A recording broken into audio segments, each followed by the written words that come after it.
Ada beberapa soalan yang perlu ditanya. Hai korang, ini adalah video yang ketiga berkenaan Koperasi Perumahan Angkatan Tentera.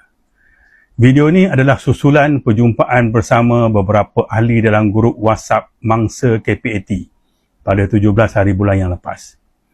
Dalam video ini, saya akan maklumkan dapatan awal dari laporan tahunan Koperasi Perumahan pada tahun 2024 dan apa tindakan susulan.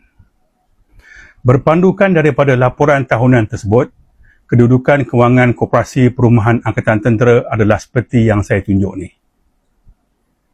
Perkara yang akan diberi perhatian adalah pelaburan hartanah 44.09 juta, kerugian tahunan semasa 459,486 dan kerugian terkumpul 12.06 juta. Seterusnya, ini adalah maklumat berkenaan isu yang hangat diperkatakan, bayaran caruman yuran ahli berhenti. Perkara ini bukan rekaan semata-mata. Ada dalam laporan Jawatankuasa Audit Dalaman Koperasi Perumahan Angkatan Tentera. Terdapat 11.2 juta baki yuran ahli yang masih belum dibayar. Memang betul, Koperasi Perumahan Angkatan Tentera akan membayar balik secara ansuran. Tetapi, beberapa persoalan yang korang perlu tanya. Berapa orang anggota terlibat? Berapa lama mereka sudah menunggu? Bila tarikh sebenar mereka berhenti? Adakah bayaran dibuat berdasarkan giliran? Apakah formula giliran bayaran tersebut? Berapa jumlah bayaran balik setiap bulan? Dan bilakah 11.2 juta dijangka selesai dibayar? Koperasi Perumahan Angkatan Tentera tidak pernah menjawab persoalan ini. Jawapan yang kerap diterima oleh anggota setiap kali bertanya adalah bayaran untuk pihak Encik belum lagi dapat dibayar kerana KPAT ada masalah kewangan. Seterusnya adalah pelaburan hartanah.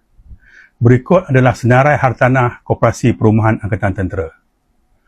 Jawatankuasa Audit Dalaman juga telah mencadangkan supaya beberapa aset pelaburan hartanah perlu dicairkan atau dijual bagi mengelakkan pengurusan Koperasi Perumahan Angkatan Tentera menanggung beban. Yang ni korang semua kena tanya. Apa status penjualan aset? Aset mana yang dijual? Dan kenapa aset tersebut dijual? Perkara seterusnya adalah kerugian Koperasi Perumahan Angkatan Tentera. Setiap tahun rugi. Tahun 2024 rugi 459,000. Kerugian terkumpul 12.06 juta. Nega apa kalau rugi? Dah berapa tahun tak bagi dividen kalau rugi?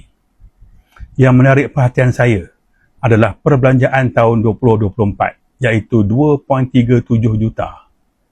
Antara perbelanjaan yang termasuk dalam 2.37 juta adalah gaji dan allowance kaki tangan iaitu 522,568 dan allowance ahli lembaga 316,137. Saya harap korang semua jangan marah dan tuduh bukan-bukan. Tapi korang patut tanya, berapa orang kaki tangan?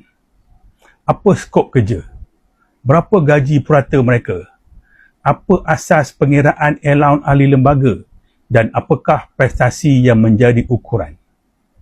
Persoalan ini perlu dijawab kerana setiap tahun rugi, tapi perbelanjaan setiap tahun tinggi. Kepada semua kaki tangan dan ahli lembaga, saya percaya kebanyakan dari kamu adalah terdiri daripada anggota tentera yang berpencen dan ada yang masih berkhidmat. Kamu tak kesian ke dengan anggota yang menuntut yuran mereka? Mungkin ada yang pernah berkhidmat dengan kamu dulu dalam perkhidmatan. Ada yang memerlukan kerana masalah kesihatan dan keluarga. Kamu tak rasa malu ke? Kamu tak rasa bersalah ke? Sebagai makluman semua, setelah mendapat persetujuan semasa perjumpaan pada 17 hari bulan lepas, semalam saya telah bawa perkara ni ke pengetahuan saudara Rafizi Ramli. Kalau korang semua lupa, saudara Rafizi Ramli pernah bawa isu LTAT pada tahun 2016 berkaitan kelewatan bayaran gratuiti. Alhamdulillah, perkara tersebut berjaya diselesaikan walaupun saudara Rafizi Ramli hampir-hampir dipenjarakan. Korang tengok soalan saya dan jawapan saudara Rafizi Ramli. Assalamualaikum Pak Ibi. Yang ini pun berkenaan juga dengan veteran juga. Ini bukan soalan, ini nak mohon pandangan, nasihat dan juga panduan. Ada sekumpulan veteran, saya tak pasti berapa ramai sebenarnya, menghadapi masalah mendapatkan semula yuran ahli daripada Koperasi Perumahan Angkatan Tentera. Ada yang menunggu sampai 8 tahun, 5 tahun dan saya dah tengok lebih kurang ada, dia orang dah berjaya kumpulkan lebih kurang 250 nama, dan saya tengok sepekan lalu lebih kurang ada 4,000 ke 5,000 seorang lebih kurang. Saya terpanggil nak tolong dia orang sebab dia orang ni orang susah lagi, daripada satu Malaysia termasuk Sabah Sarawak pun ada, dan ada juga di kalangan mereka ni bekas anak buah saya juga. Ada juga yang mohon disebabkan masalah kesihatan.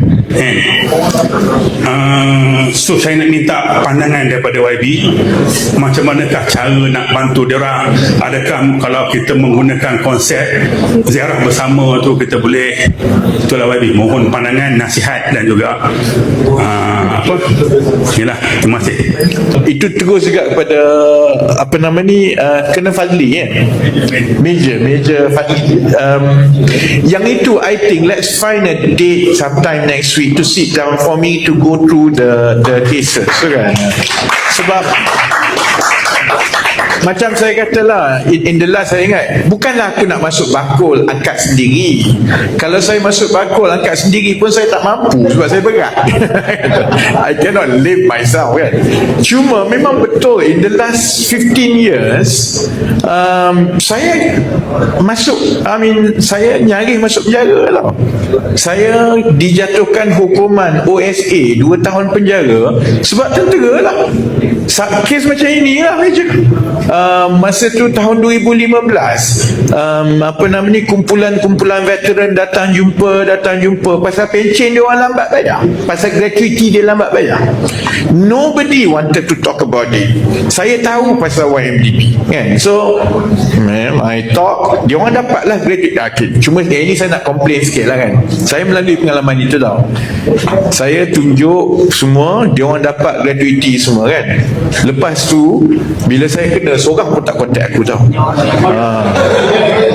Kan.